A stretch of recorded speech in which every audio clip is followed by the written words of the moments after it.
Hi models, welcome to my vlog அப்படின்னு சொல்லணும்னு ஆசை தான். This is not a vlog. நான் எப்பயுமே மாடலிங் vlogல பார்க்குற மாதிரி இது ஒரு vlog கிடையாது. You can take this as information video ஒரு இன்ஃபர்மேட்டிவ் வீடியோ, நீங்கள் எப்படி வேணால் எடுத்துக்கோங்க. நம்மளோட மாடலிங் ஜேர்னியை ஒரு வழியாக ஆரம்பிச்சாச்சு. இப்போ பயங்கரமாக இந்த கிளிப்பை வேறு போட்டுட்டு ரொம்பவே உளர்றேன். பிகாஸ் நான் மாடலிங்கில் ஒன் ஆஃப் த இம்பார்ட்டன்ட் திங்ஸை ஃபாலோ பண்ணணும்னு ஸ்டார்ட் பண்ணியாச்சு. டிரான்ஸ்ஃபர்மேஷனுக்கு எந்த மாதிரி நம்மளோட ஸ்கின், நம்ம ஹேர், நம்ம பாடி டிரான்ஸ்ஃபர்மேஷனும் முக்கியமோ, அதே மாதிரி மாடலிங்கை பொறுத்த வரைக்கும் நம்மளோட டீத் டிரான்ஸ்ஃபர்மேஷன் ரொம்பவே முக்கியம்.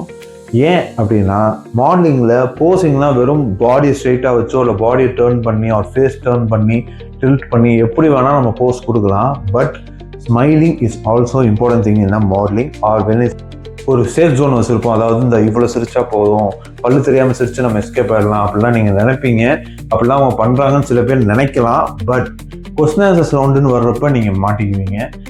when we stand in front of a judge, நம்ம பேசணும் அப்படின்னா நம்ம ஃபேஸை உருன்னு வச்சுட்டு, for example hi I am Siddhesh, I'm 27, I am coming from Chennai, இந்த மாதிரி நம்ம பேசிட்டு இருந்தோம்னு வச்சுக்கோங்களேன், ஜட்ஜஸ்க்கு, அதாவது முன்னாடி உட்காந்துருக்க அந்த கொஸ்டின் கேட்ட ஜூரிஸ்க்கு நம்ம மேலே ஒரு அட்டென்ஷன் வராது, நம்மளை அவங்க கண்டுக்கவே மாட்டாங்க.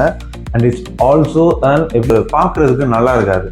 ஸோ இப்போ பாருங்களேன், hi I am Siddhesh, I am 27 and I am from Chennai, இது எப்படி இருக்குது? ஸோ கிளிப்பு போட்டிருக்கனால ஓரளவு உங்களுக்கு கொஞ்சம் சுமாராக தெரியும். பட் அந்த கிளிப்லாம் ரிமூவ் பண்ணிட்டு நான் ஒரு கான்ஃபிடென்ட்டோட ஸ்மைல் எனக்கு திரும்ப வந்தோன்னா அப்படி நான் பேசினேன் அப்படின்னா திஸ் வில் பி கொஞ்சம் ஒரு அட்டென்ஷன் கிடைக்கும். பரவாயில்ல, இந்த பையனை ஒரு மாதிரி கான்ஃபிடென்ட்டாக பேசுகிறானே அப்படிங்கிற மாதிரி இருக்கும். ஸோ இது ஒரு இம்பார்ட்டண்டான விஷயம் தான் நான் பண்ணியிருக்கேன். ஸோ நான் கஷ்டப்பட போகிறது நினச்சி எனக்கு ஒரு கவலையுமே கிடையாது. Because I am going to transformation my smile. ஒரு சிரிப்புங்கிறத நான் திரும்ப கொண்டு வர போகிறேன். திரும்ப இல்லை, இதுவரையும் எனக்கு அந்த மாதிரி சிரிப்பு வந்ததில்லை. எனக்கு சின்ன வயசுலேருந்தே எத்துப்பல்லு தான். அந்த சிரிப்பை இப்போ நான் கொண்டு வர போகிறேன். So I am very very very eagerly waiting for that day, for that smile.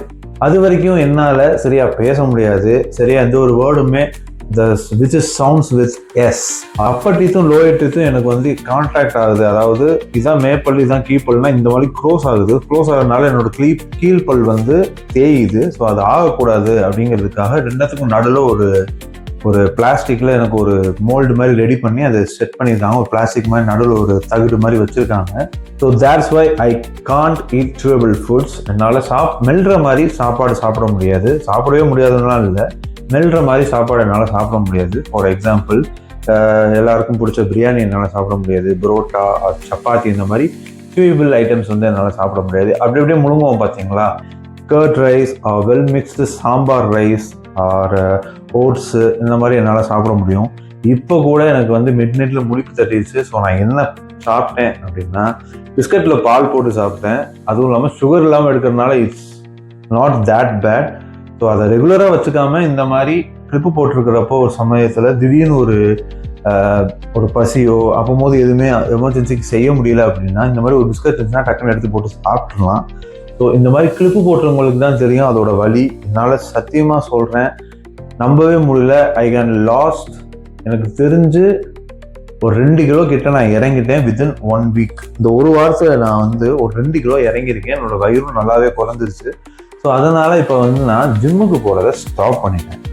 ஏன்னா தேவையான கேலரிஸ் நமக்கு இல்லை, தேவையான கார்ப்ஸ் நம்ம எடுத்துக்கல அப்படின்னா நமக்கு ஒர்க் அவுட் பண்ணுறதுக்கு எனர்ஜி பத்தாது. முக்கியமாக கார்டியோவுக்கு எனர்ஜி ரொம்ப முக்கியம்.